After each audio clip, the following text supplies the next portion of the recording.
RMS Titanic, एक ऐसा नाम जो ग्रैंडियर और ट्रेजेडी दोनों के लिए जाना जाता है। ये शिप अपने टाइम का एक इंजीनियरिंग मार्वल था और इसकी कहानी ने दुनिया भर के लोगों के दिलों को छू लिया। ये ब्रिटिश पैसेंजर लाइनर, अपने टाइम का सबसे बड़ा शिप, अपने मेडन वॉयज पे अप्रैल 10, 1912 को एम्बार्क हुआ था। साउथहैम्पटन से न्यूयॉर्क के लिए निकालते वक्त उठी ये शिप अपने साथ सपने और उम्मीदें लेकर चला था। टाइटैनिक सिर्फ एक शिप नहीं था, यह ह्यूमन एम्बिशन, इंजीनियरिंग प्रावेस और एडवर्डियन एरा के ऑपुलेंस का सिंबल था। इसके इंटीरियर्स इतने लग्जूरियस थे कि ये एक फ्लोटिंग पैलेस कहलाता था, जहां हर कंफर्ट और लग्जरी का इंतजाम था। शिप को लग्जरी और सेफ्टी का एपिटोमी बनाने के लिए डिजाइन किया गया था, जिससे इसे द अनसिंकेबल शिप का मोनिकर मिला था। इसके एडवांस्ड सेफ्टी फीचर्स और वाटर टाइट कंपार्टमेंट्स ने इसे दुनिया का सबसे सेफ शिप बनाने का दावा किया था। किसी को नहीं पता था, फेट ने एक क्रूअल ट्विस्ट रखा है जो अनसिंकेबिलिटी के नोशन को चैलेंज करेगा। एक आइसबर्ग से टकराने के बाद टाइटैनिक डूब गया और ये ट्रेजेडी हमेशा के लिए हिस्ट्री में अमर हो गई। अप्रैल 14, 1912 की रात tragedy struck. Titanic North Atlantic की आइसी वाटर्स में सेल कर रहा था और एक आइसबर्ग से टकरा गया। मैसिव आइसबर्ग ज्यादातर वाटर लाइन के नीचे छुपा हुआ था, जिससे शिप के स्टारबोर्ड साइड में होल्स हो गए। इंपैक्ट, जबकि जारिंग था, इनिशियली कैटास्ट्रोफिक नहीं लगा। हाउएवर, शिप्स क्रू को जल्दी ही सिचुएशन की ग्रेविटी का एहसास हुआ। अनसिंकेबल टाइटैनिक में तेजी से पानी भर रहा था। टाइटैनिक का डूबना सिर्फ आइसबर्ग की वजह से नहीं था। इन्वेस्टिगेशन से शिप के डिजाइन में इनहेरेंट फ्लॉज का पता चला।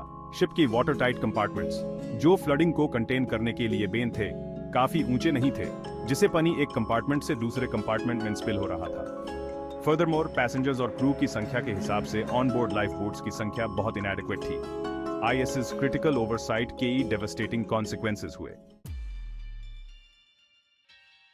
सेक्शन 4, ह्यूमन एरर एट सी। जहां शिप के डिजाइन का ट्रेजेडी मेन रोल था, ह्यूमन एरर को इग्नोर नहीं किया जा सकता। टाइटैनिक के डिजाइन फ्लॉज के साथ साथ क्रू के डिसीजंस भी क्रूशल थे। टाइटैनिक को एरिया में आइसबर्ग्स के बारे में कई वार्निंग्स मिले थे, लेकिन फिर भी वो नियर फुल स्पीड पे सेल करता रहा। ये डिसीजन डिस्पाइट मल्टीपल वार्निंग्स एक बड़ी गलती थी। डेंजरस वाटर्स में क्रू का इन वार्निंग्स को न मानना और स्पीड कम न करना फेटल साबित हुआ। अगर स्पीड कम होती तो शायद कोलिजन अवॉइड हो सकता था। एडिशनली, chaotic इवैक्यूएशन प्रोसेस, जिसको लाइफ बोट्स की कमी और प्रॉपर ड्रिल्स ने और भी मुश्किल बना दिया, की वजह से अननेसेसरी लॉस ऑफ लाइफ हुई।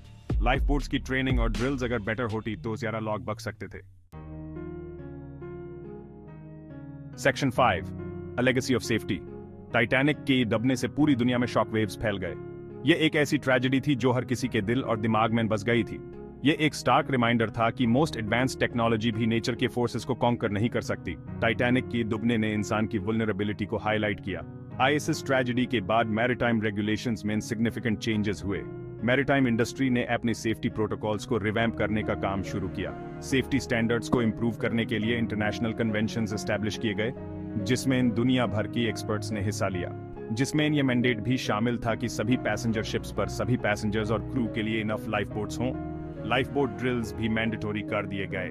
नॉर्थ अटलांटिक में आइसबर्ग्स को मॉनिटर करने के लिए इंटरनेशनल आइस पेट्रोल फॉर्म किया गया, जो आज भी एक्टिव है और शिप्स को सेफ्टी इंश्योर करता है, जो शिप्स को क्रूशल अर्ली वार्निंग्स प्रोवाइड करता है।